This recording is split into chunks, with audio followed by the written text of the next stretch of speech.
Ils étaient deux parrains très différents, séparés par plus de 6000 km d'océan. John Gotti, surnommé le Don Téflon, était un gangster new-yorkais qui adorait les feux de la rampe et bravait régulièrement les autorités. Totorina, lui, était un paysan issu de la Sicile rurale et un parrain opérant dans l'ombre. À la fin des années 80 et au début des années 90, la justice adopte deux approches bien distinctes pour les arrêter. Aux États-Unis, la police traque inlassablement Gotti.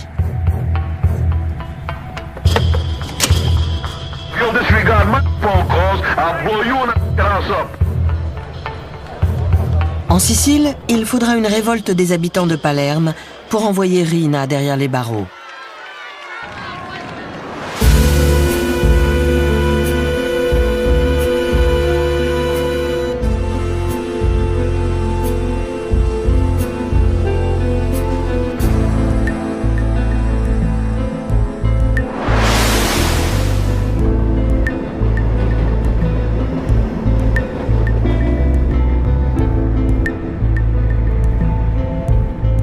John Gotti a toujours été un voyou brutal et impulsif.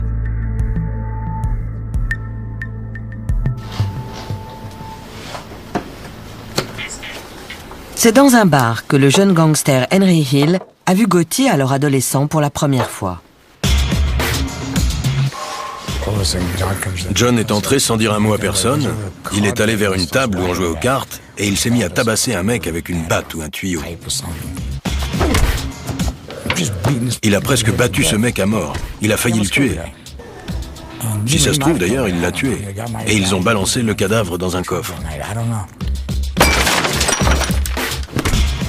Gotti a enfreint une loi tacite de la pègre, ne jamais faire usage de la violence en présence de témoins. Après ça, il est venu s'excuser auprès de moi, avec du sang qui giclait partout. C'était la première fois que je le voyais. Il avait un grand manteau noir, un par-dessus tout en cuir. Il avait vraiment tout d'un gangster.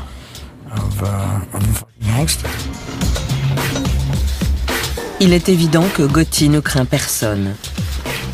Pour Henry Hill, il ne fait aucun doute que l'homme ira jusqu'au sommet. C'était un type en pleine ascension. Il avait sa propre bande et ça se voyait qu'il allait devenir quelqu'un. Ça se voyait, il avait cette présence. Mais il y a un obstacle sur sa route. Paul Castellano. C'est le chef de la famille Gambino, la plus puissante de toutes les familles mafieuses américaines. Castellano est un gangster à l'ancienne, un mafioso qui dissimule ses crimes sous un vernis de respectabilité. Paul avait deux casquettes. Il pouvait se mêler aux avocats, aux promoteurs, aux hommes d'affaires, aux médecins et parler le même langage. Mais s'il endossait sa casquette Gambino, il pouvait discuter de la mort d'un homme et dire « Ok, il faut l'éliminer ». Gotti doit supprimer Castellano pour prendre sa place. Mais il n'est pas le seul à vouloir se débarrasser de lui. En 1983, le président Ronald Reagan déclare la guerre au crime organisé. Il vise l'instance dirigeante de la mafia, la commission. Paul Castellano en fait partie. En vertu de l'inflexible loi RICO anti-mafia, les autorités peuvent poursuivre Castellano et les autres parrains pour entreprises criminelles, s'ils parviennent à prouver l'existence de la commission. Elle est si secrète que la seule rencontre prouvée par le FBI remonte à 1957.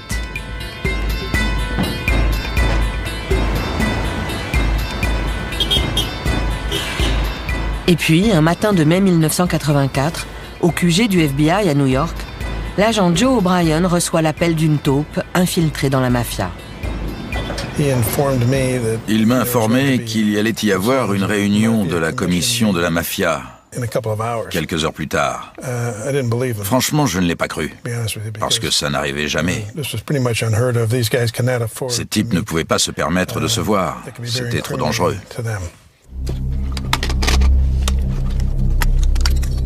Si le FBI parvient à photographier cette rencontre, ça les aidera à démanteler la commission.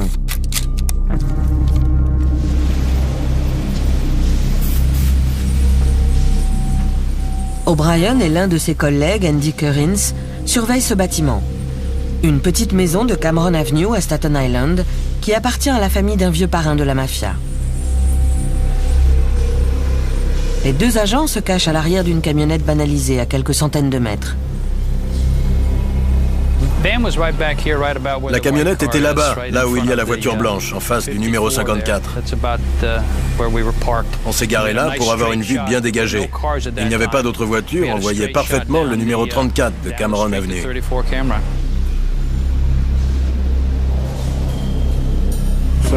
On a attendu 3 heures jusque vers 16h30. Et là, ils ont commencé à sortir, une famille après l'autre. Les chefs des familles Gambino, Lucchese, Colombo et Genovese apparaissent chacun leur tour. Et enfin, on a vu sortir notre invité d'honneur, le très attendu Paul Castellano. Castellano est le parrain des parrains. Il était traité comme un roi. On pouvait presque voir le tapis rouge. C'était très représentatif du fonctionnement et du protocole de la mafia. C'était sensationnel. Je ne sais pas comment Andy a réussi à faire des photos sans trembler. Il utilisait mon épaule comme trépied. Et pendant un moment, j'ai arrêté de respirer. Castellano n'était pas pressé. Il a tiré quelques bouffées de son cigare, il est monté dans sa voiture et il est parti. Les photos sont explosives. Le FBI sait qu'une preuve visuelle aussi flagrante fera merveille auprès d'un jury.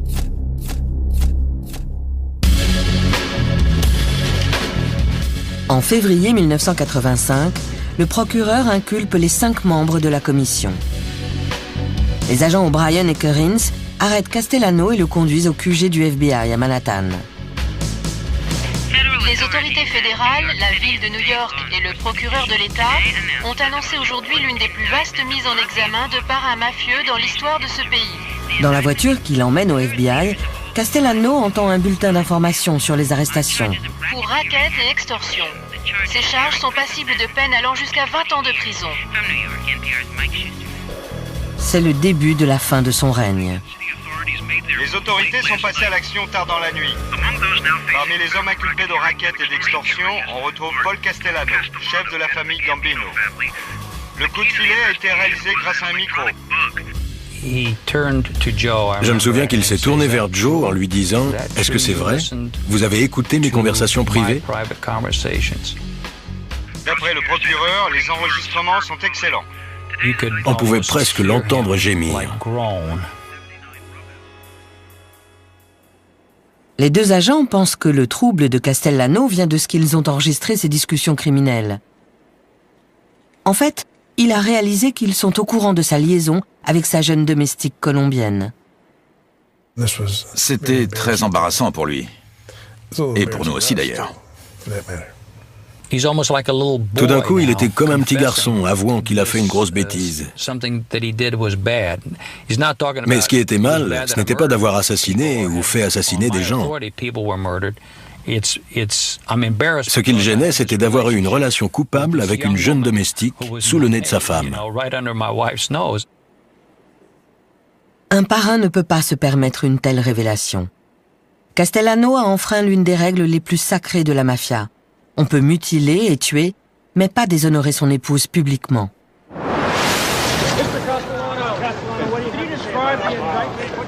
Les photos sont un des principaux éléments de preuve du procès à venir.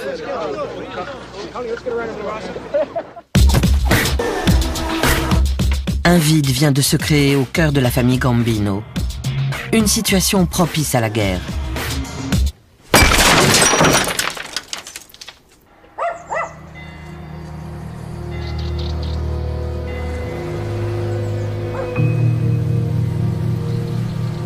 Et pour savoir à quoi ressemble une guerre mafieuse, la pègre new-yorkaise n'a qu'à se tourner vers la Sicile.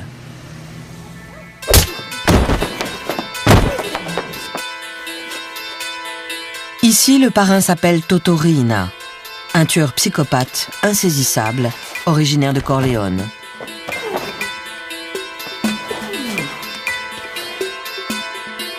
Cette place forte de Cosa Nostra, perchée sur les montagnes du centre de la Sicile, donnera plus tard son nom au personnage de Marlon Brando dans le film Le Parrain.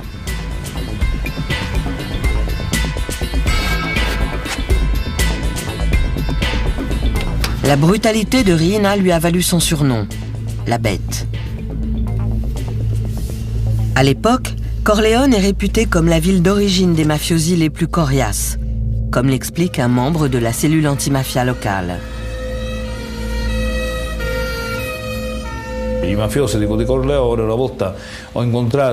Un jour, j'ai rencontré un mafioso corléonais qui m'a regardé droit dans les yeux en me disant « Pour être un homme, un vrai, il faut avoir passé quelques années en prison. » Voilà le genre de philosophie de la mafia de Corleone. Pour eux, faire de la prison, c'est un baptême.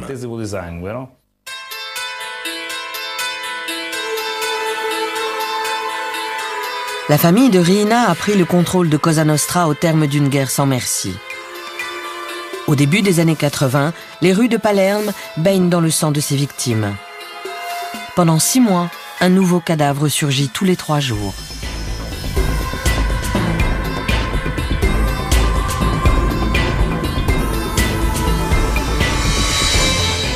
Leoluca Orlando, alors maire de la ville, a été élu en promettant de mettre fin à ces crimes.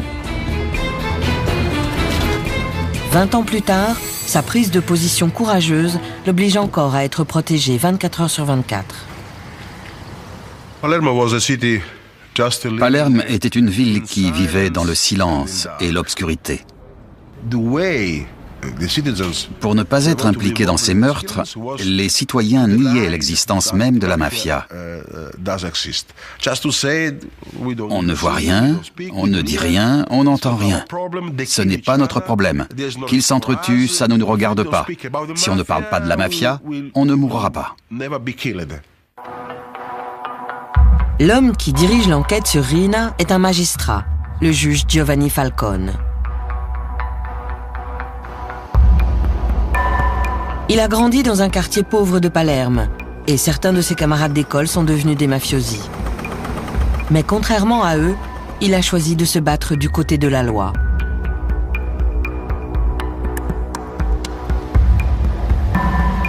Depuis son QG du palais de justice, cela fait plus de 10 ans que Falcone traque inlassablement Cosa Nostra.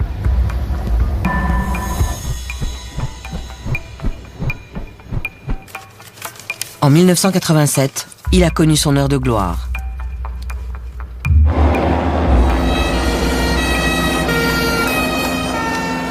Lors du maxi-procès, plus de 300 mafiosi ont été condamnés à des peines représentant presque 3000 ans de prison en tout. C'est le coup le plus rude jamais porté à la mafia sicilienne.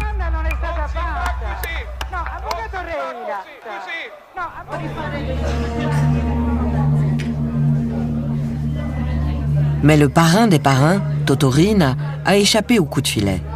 Il est toujours libre et continue à diriger son empire depuis sa cachette.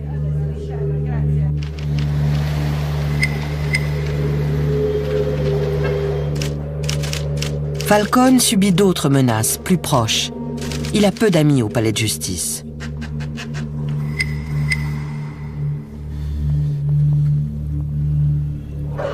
Les citoyens de Palerme restent spectateurs, attendant de voir qui va l'emporter, de Falcone ou de la mafia.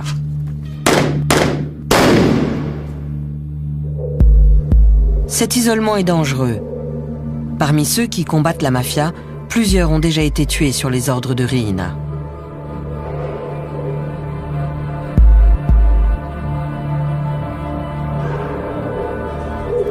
Falcone prend toutes les précautions. Lorsqu'il épouse Francesca, sa fiancée, il demande à Leoluca Orlando de célébrer lui-même leur union. La cérémonie a lieu un samedi soir, dans le plus grand secret, à la stupéfaction de la secrétaire du maire. Soudain, ma secrétaire est arrivée en disant « Voilà le juge Falcone ». J'ai répondu « Oui, on va commencer le mariage ». Ils se sont mariés sans personne, puis ils sont partis, sans photos, ni amis, ni membres de la famille.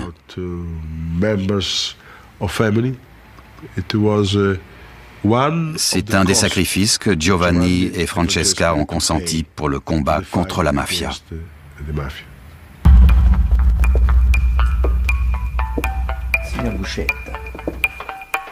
Quelques années plus tôt, le repenti Tommaso Buscetta avait averti Falcone que Riina ne reculerait devant rien pour le tuer.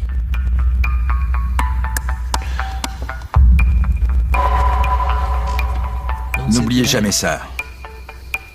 Une fois que vous avez un compte avec la mafia, vous ne pouvez le solder qu'à votre mort. La menace n'est pas à prendre à la légère.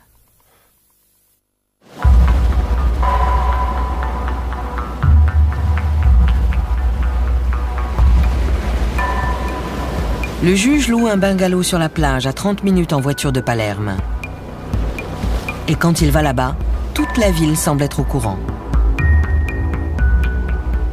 Quand Falcone se déplaçait, on aurait dit un mariage. Il y avait plein de voitures et même un hélicoptère au-dessus. Tout le monde savait alors qu'il était au bungalow sur la plage.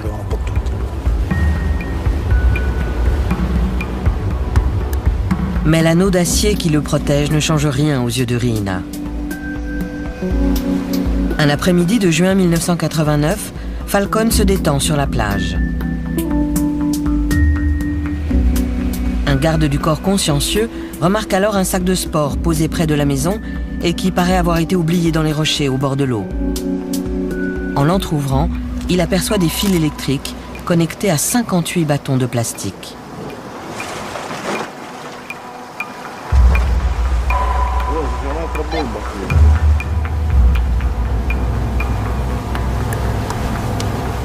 Le sac est conçu pour exploser quand on le soulève.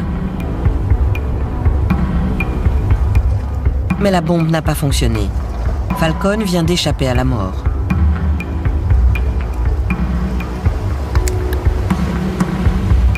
Peu après cette tentative d'assassinat, alors qu'il discute avec une de ses amies les plus proches dans son combat contre la mafia, il fait une sinistre prédiction.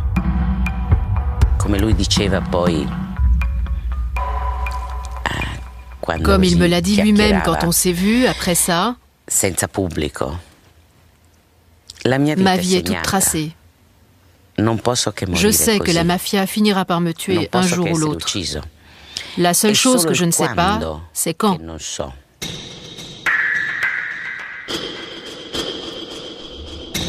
Avec Riina en liberté, Falcone est en sursis.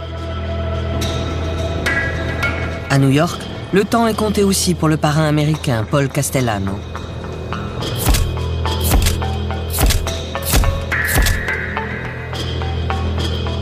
En attendant l'ouverture de son procès pour racket, il ne s'aventure que rarement hors de sa maison, une demeure luxueuse dans le quartier le plus prisé de Staten Island.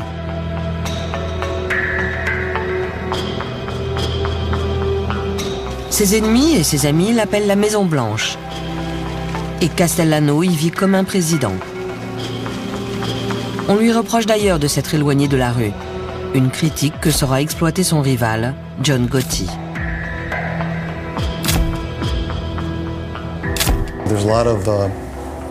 Beaucoup critiquaient Castellano en disant qu'il s'occupait trop de ses procès et pas assez de la famille, désormais divisé entre les nantis et les autres.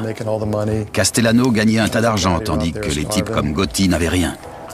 Il y avait des dissensions, les gens se plaignaient. Gotti se prétend démuni pour obtenir le soutien nécessaire à sa prise de pouvoir. En fait, le trafic d'héroïne lui rapporte une fortune et fait de lui un héros auprès de ses partisans. Il avait sa propre équipe et on faisait pas mal de trucs ensemble. Avec de l'argent, on peut faire un tas de trucs. Et de l'argent, il en avait. Et il laissait tout le reste de sa famille profiter du banquet. Dealer de la drogue et faire ce qu'il voulait de cette ville.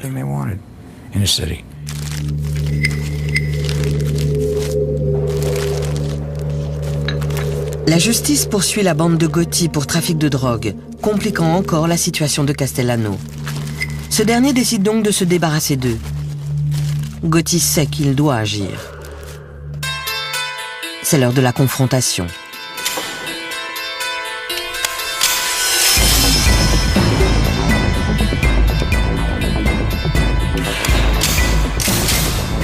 Le 16 décembre 1985, Castellano part à Manhattan pour voir Gotti.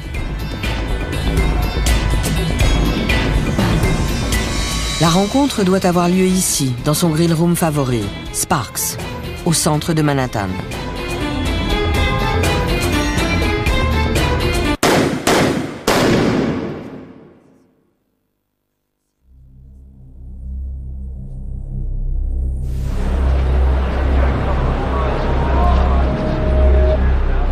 Castellano et son chauffeur sont abattus devant le restaurant.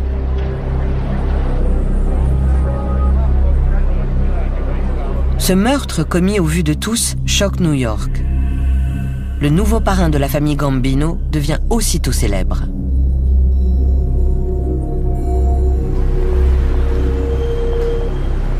À l'époque, Gotti doit être jugé pour racket.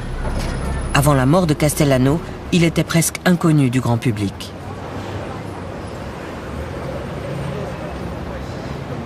On est passé d'une affaire criminelle relativement, pas léthargique, mais de routine, à l'affaire de la décennie. On avait une foule de reporters massés devant le tribunal et dans la salle d'audience. C'était devenu un gros poisson.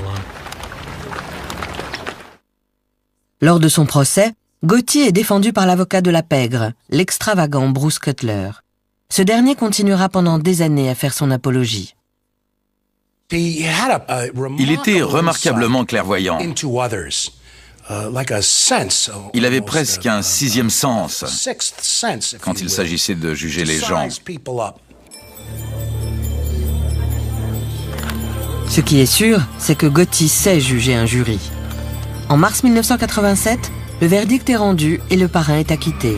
En fait, l'un de ces hommes a soudoyé un juré à l'insu de la police.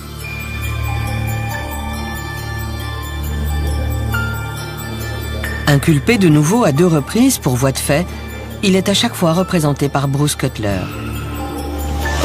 I'll say you with respect to defendant John Gotti, guilty or not guilty? You find him not guilty.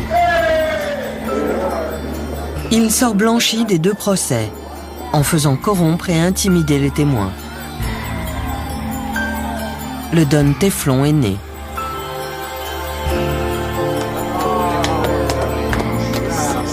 Gotti est un parrain à part. Il ne fait pas mystère de son statut de chef de la mafia. Il aime rappeler comment le gosse des rues de Brooklyn s'est hissé jusqu'au sommet. Il est né très pauvre. À 12 ans, il était dans la rue. Et à 40, il faisait la couverture de Time Magazine. Il a défié le système.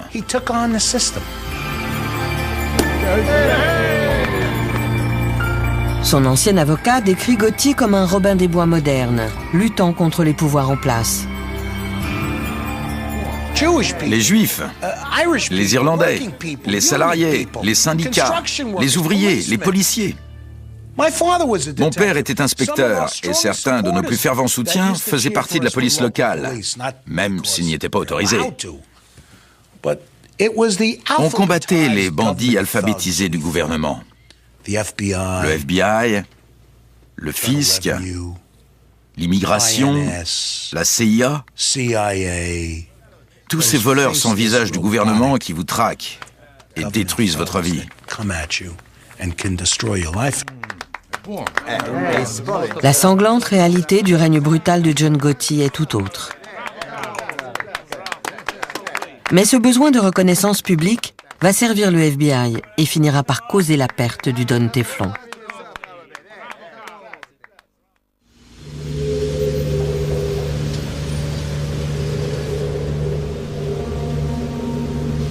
En Sicile, les autorités n'ont pas le même genre de problème que leurs homologues américains.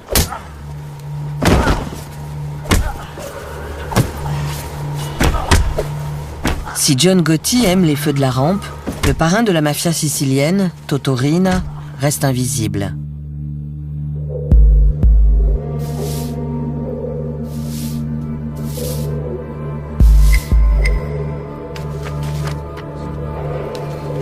Le juge Giovanni Falcone est déterminé à le débusquer.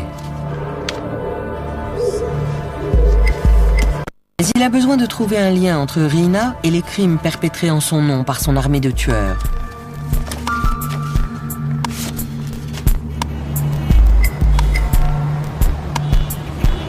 La solution va lui venir d'Amérique. Richard Martin est alors un des hauts fonctionnaires du ministère de la Justice. Il collabore déjà depuis plusieurs années avec Falcone. Leur plus grande victoire reste le démantèlement du trafic d'héroïne entre la Sicile et les États-Unis, la Pizza Connection. Falcone adore venir à New York. En Sicile, il vivait pratiquement comme un prisonnier. Il passait d'une voiture blindée à un bureau protégé. Alors que quand il venait à New York, il pouvait faire du shopping, aller au restaurant, venir nous voir au bureau. On pouvait l'inviter chez nous et dîner en famille. Pour lui, New York était synonyme de liberté. Mais les visites de Falcone aux États-Unis ne sont pas de simples voyages d'agrément. Il est très impressionné par la législation sévère de l'Amérique contre la mafia. Une législation qui a permis au gouvernement d'inculper le parrain Paul Castellano et de piéger la commission. Je pense que ça l'aidait aussi à se libérer l'esprit et à voir au-delà de son propre domaine quand il venait ici. Non seulement il s'y plaisait, mais c'était aussi une façon pour lui de voir plus clairement comment attaquer la mafia et comment travailler avec les autorités italiennes.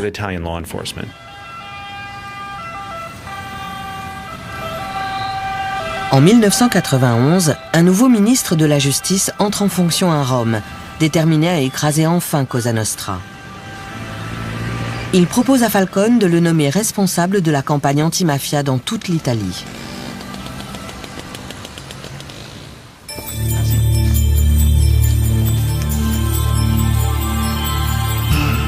Le juge saisit cette occasion de quitter Palerme et de mettre en pratique ce qu'il a appris aux États-Unis.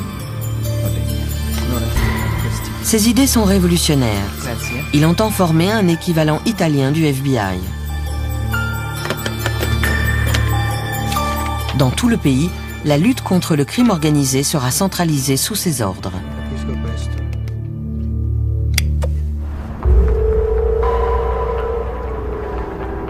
Riina, la bête de Corleone, se sent menacée. Quelques années plus tôt, il a déjà essayé de tuer Falcone dans sa résidence secondaire. Il revient à l'attaque.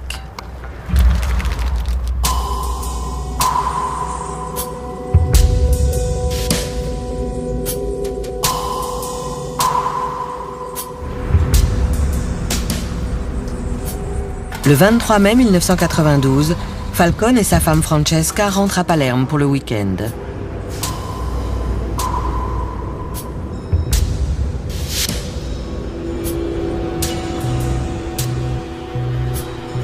À quelques kilomètres de l'aéroport, les hommes de Riina ont déposé une bombe d'une demi-tonne dans une canalisation sous l'autoroute rejoignant la ville.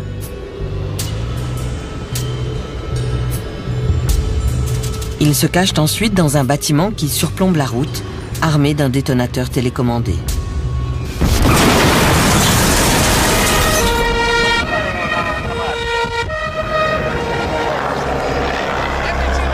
Une gigantesque explosion a éventré l'asphalte.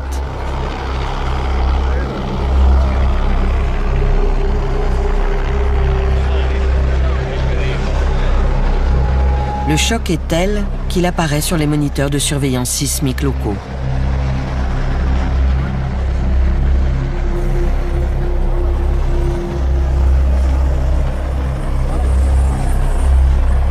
Maria Falcone, la sœur de Giovanni, était chez elle lorsqu'elle a appris la nouvelle. Lorsque mon mari m'a dit ce qui s'était passé, Je me suis précipitée hors de la pièce et j'ai appelé la police. Ils m'ont annoncé que Giovanni avait été emmené à l'hôpital. Quand je suis arrivée là-bas, le frère de Francesca m'a dit « Giovanni est mort ».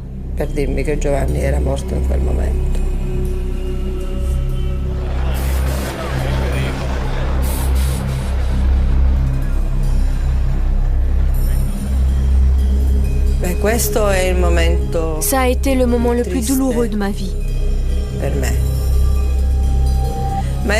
Pas seulement parce que j'étais sa sœur, mais aussi en tant que citoyenne italienne. Car avec Giovanni, c'était notre plus grande chance de vaincre la mafia qui disparaissait.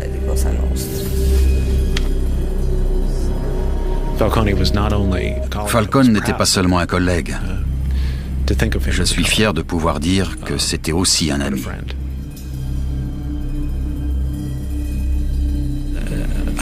Ça m'a énormément attristé. Nous avions perdu une partie de ce pourquoi nous travaillions tous. On raconte que Riina aurait organisé une grande fête pour célébrer au champagne la mort de Falcone.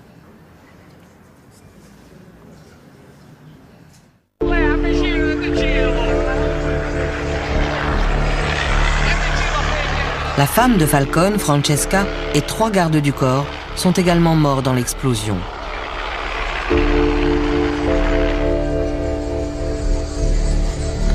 Le jour de leurs funérailles, plusieurs milliers de personnes se rassemblent devant l'église San Domenico à Palerme. Elles attendent patiemment des heures sous la pluie. La cérémonie est diffusée en direct sur les chaînes nationales. Dans tout le pays, les programmes de télévision habituels sont interrompus. Le Parlement annonce une journée de deuil national.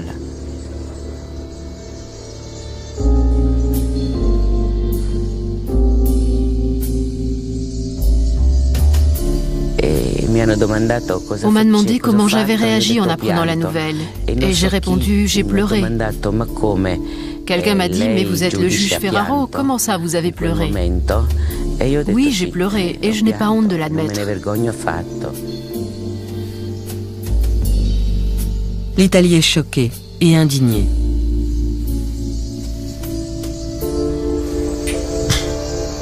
Mais cela n'arrête pas Toto Riina. Tous ceux qui se mettront en travers de sa route subiront le même sort.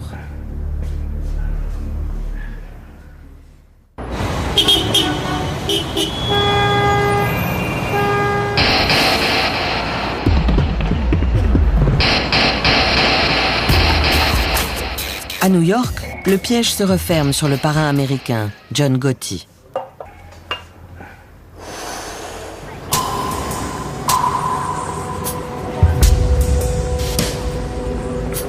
Ce magasin de vêtements de Little Italy à Manhattan était autrefois le Ravenite Social Club, siège des opérations criminelles de la famille Gambino.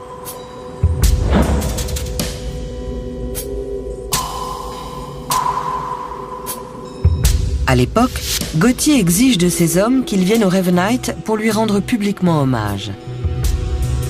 Le FBI place une équipe de surveillance dans une rue proche du club. Ce film provient de leurs archives. Gotti entretient soigneusement sa réputation de parrain de la mafia. Il n'essaye aucunement de cacher ses rencontres avec son gang. Le reste de la famille était convoqué ici pour y retrouver John afin de discuter affaires, de lui cirer les pompes, de lui donner de l'argent et ainsi de suite. Si bien qu'en une semaine, on pouvait voir les 20 chefs de la famille sur différents soirs, plus près d'une centaine de soldats. Tous exhibés au grand jour. Pour nous, c'était une véritable mine d'or de pouvoir identifier l'ensemble de la famille Gambino dans la semaine, au même endroit. Mais les images ne suffisent pas. Pour obtenir une condamnation, le FBI a aussi besoin d'entendre Gotti parler de ses crimes. Le Ravenite a été mis sur écoute, mais les micros n'ont pas encore saisi grand-chose. Enfin, la chance tourne. Un informateur leur apprend que Gotti organise toujours ses réunions les plus importantes dans un appartement à l'étage, celui de la veuve d'un membre de la famille Gambino.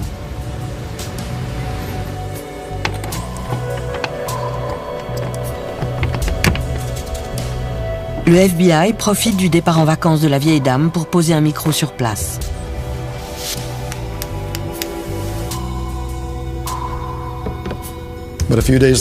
Quelques jours plus tard, on a entendu s'ouvrir la porte de derrière du Ravenite. On les a entendus monter l'escalier et entrer dans l'appartement numéro 10. Ils se sont assis et ils ont commencé à parler. Très vite, il est apparu qu'ils ne s'inquiétaient pas des micros. La radio était allumée, mais ils l'ont baissée parce que c'était trop bruyant. Ils parlaient tous assez fort, et on a découvert plus tard que c'était parce que John Gotti était sourd d'une oreille. Sur les cassettes, on a donc un son particulièrement clair.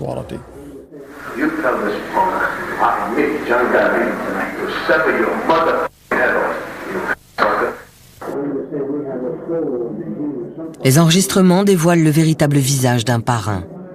Un visage très différent de celui que Gotti montre à ses fans.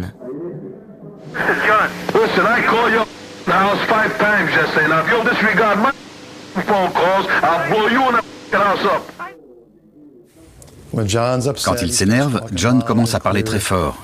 Et il oublie qu'il y a des choses dont il ne devrait pas parler, comme d'anciens meurtres. Gotti est arrêté. En janvier 1992, il est inculpé d'homicides multiples et de racket. C'est son 4e procès en 6 ans. Pourtant, New York reste fasciné par John Gotti. Les célébrités affluent.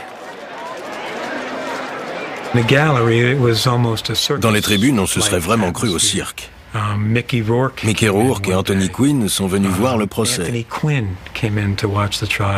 Et ils ont envoyé un boxeur, Ronaldo Snipes, qui lançait des regards si menaçants au jury qu'on l'a viré dans la demi-heure.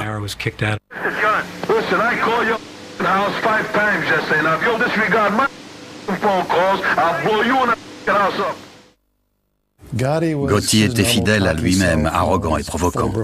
Mais il suffisait de le voir écouter ses enregistrements pour comprendre qu'il regrettait d'avoir eu une si grande gueule.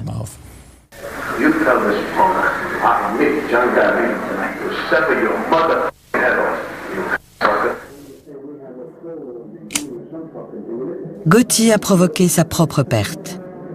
Mais les enregistrements vont avoir une autre conséquence inattendue.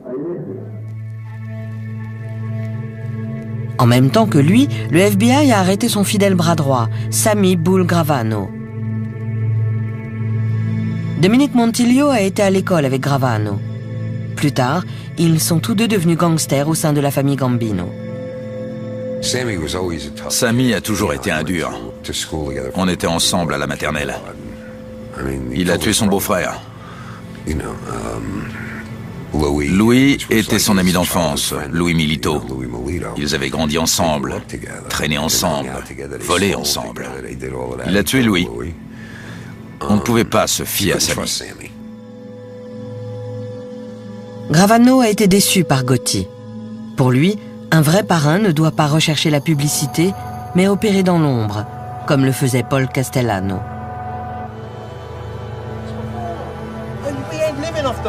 Mais Gotti ne respecte personne, pas même son adjoint. Une erreur que le FBI va exploiter. Lors des audiences préliminaires, Bruce Moe fait écouter une bande à Gotti et Gravano. On y entend le parrain critiquer vivement son bras droit.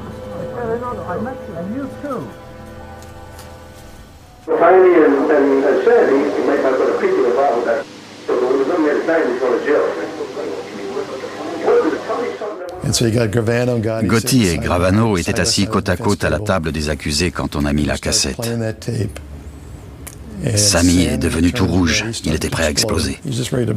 Et pour la première fois, John Gotti était gêné. Il a blêmi, il voulait se cacher sous la table. Il était gêné parce qu'il savait qu'il avait été surpris disant du mal de son conseiller et son bras droit. Gravano est le dernier clou dans le cercueil du parrain. Bruce m'a appelé un jour en me disant « Tu es assis ?» Oui. Sammy veut coopérer. On a fait venir Sammy, qui est entré, m'a serré la main et a dit « Je veux passer de notre gouvernement à votre gouvernement. » C'est la première fois qu'un personnage aussi haut placé trahit la mafia américaine. Le témoignage de Gravano porte le coup de grâce à Gotti. Il révèle comment ils ont tous deux organisé le meurtre de leur ancien parrain, Paul Castellano, puis l'ont regardé mourir depuis leur voiture.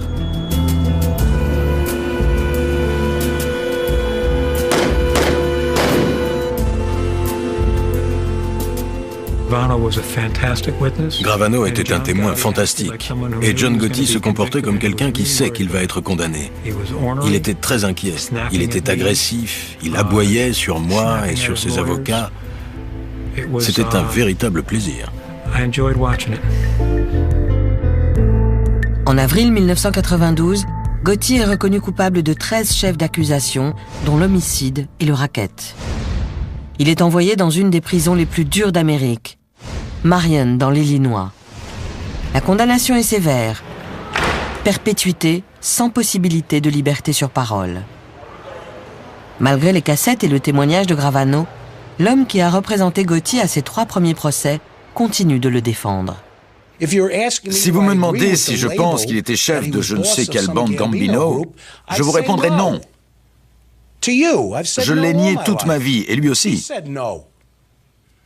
Je ne prétends pas que c'était un enfant de cœur, ni un saint. C'était un type coriace. Mais il ne faisait pas partie de la mafia. Pour Gotti, tout est fini.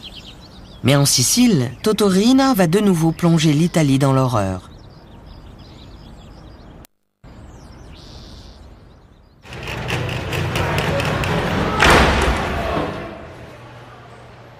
Le parrain américain a été condamné à passer le reste de sa vie en prison.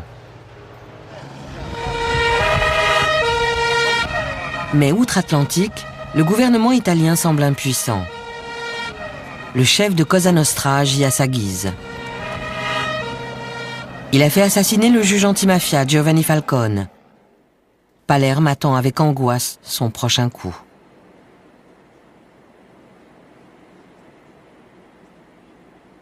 Le poste de Falcone est revenu à un autre magistrat, Paolo Borsellino. Les deux hommes ont grandi ensemble et ont consacré leur vie au combat contre le crime organisé.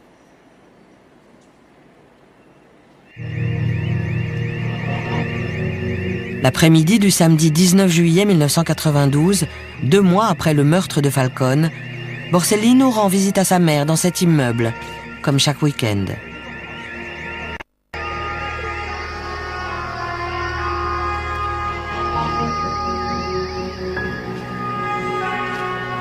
Une voiture piégée explose, tuant le juge et 5 de ses gardes du corps.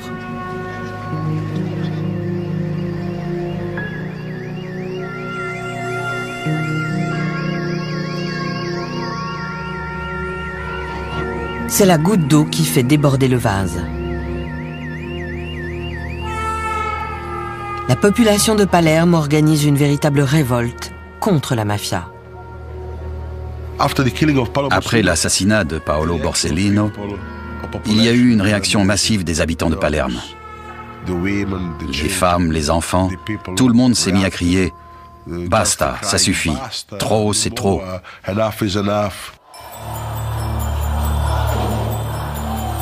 Trop, c'est trop. Des milliers de gens envahissent les rues pour une manifestation sans précédent en Sicile. Les Palermitains craignent de voir Riina s'en prendre à Leoluca Orlando, élu sur la promesse de débarrasser leur ville de la mafia. Lorsqu'il apparaît en public, les femmes et les enfants forment un cordon protecteur autour de lui, défiant Cosa Nostra de les tuer pour atteindre le maire. Leur message était clair. Ils étaient là pour dire que je n'étais pas seul.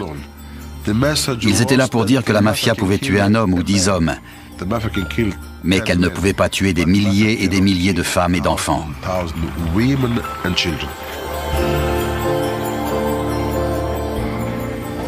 C'était le début de la fin. Le peuple est plus fort que la mafia.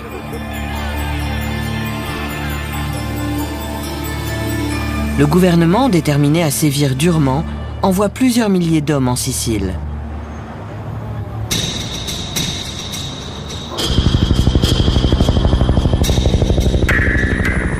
En janvier 1993, la police italienne réussit son plus beau coup de filet. Suite à une dénonciation, Toto Riina est enfin arrêté.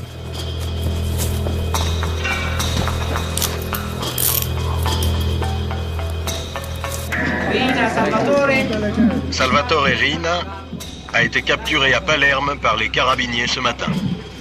Nous tenons Toto Riina.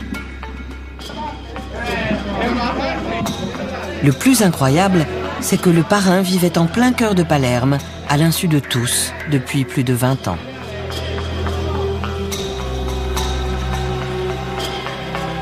Lorsqu'ils découvrent son visage, les Italiens sont stupéfaits. C'est ce paysan à l'air inoffensif qui a ordonné les meurtres brutaux de Falcone, de Borsellino et de centaines d'autres.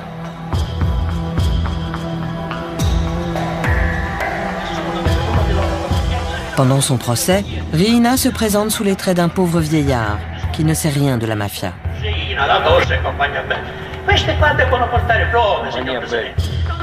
Mais sa défense ne convainc pas.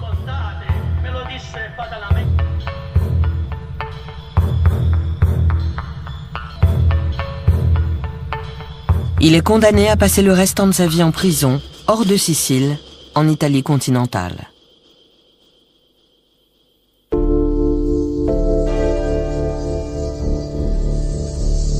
Des deux côtés de l'Atlantique, l'âge d'or des parrains semble révolu. John Gotti meurt d'un cancer en prison en 2002, après 10 ans d'enfermement. Sa mort marque la fin d'une époque.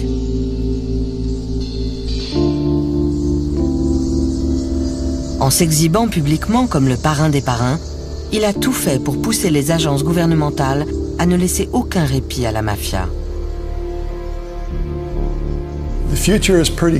L'avenir est plutôt sombre pour la mafia si le FBI et les autres agences fédérales continuent à traquer ces types. Notre plus grosse erreur, ce serait de décréter que la guerre est finie, qu'on l'a gagnée et de passer à autre chose. En 5 ans, ces types peuvent se regrouper et s'organiser. Ils ne seront plus jamais aussi forts qu'ils l'étaient il y a 30 ans, mais ils peuvent encore former une force criminelle viable.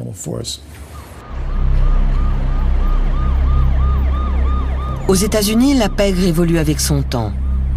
Elle trempe dans les escroqueries sur Internet, les lignes roses et les arnaques financières. Mais elle n'est plus aussi puissante. Pas question non plus pour le FBI de laisser les Russes, les Chinois ou d'autres criminels régner sur leur quartier comme l'ont autrefois fait les gangsters italiens.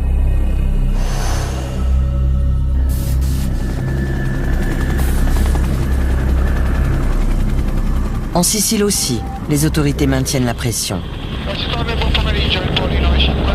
Mais dans ces collines, malgré l'emprisonnement de Riina, Cosa Nostra est toujours présente. Invisible, mais mortelle. Aujourd'hui, il y a de nouveaux chefs, eux aussi originaires de Corleone. Ils ont tourné le dos aux méthodes inefficaces de l'ancien parrain. Ils n'assassinent plus les personnalités publiques. Tout comme les parrains d'antan, ils préfèrent tirer les ficelles dans l'ombre.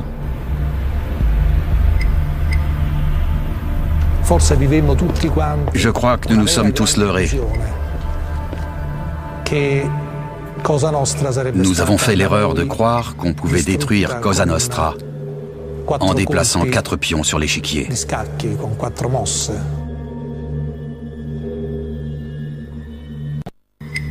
Aux États-Unis, la mafia est enfin en recul. Mais en Sicile, elle renaît de ses cendres. Elle s'adapte à son temps et change de méthode pour s'assurer que son pouvoir reste aussi inébranlable aujourd'hui qu'il l'a toujours été.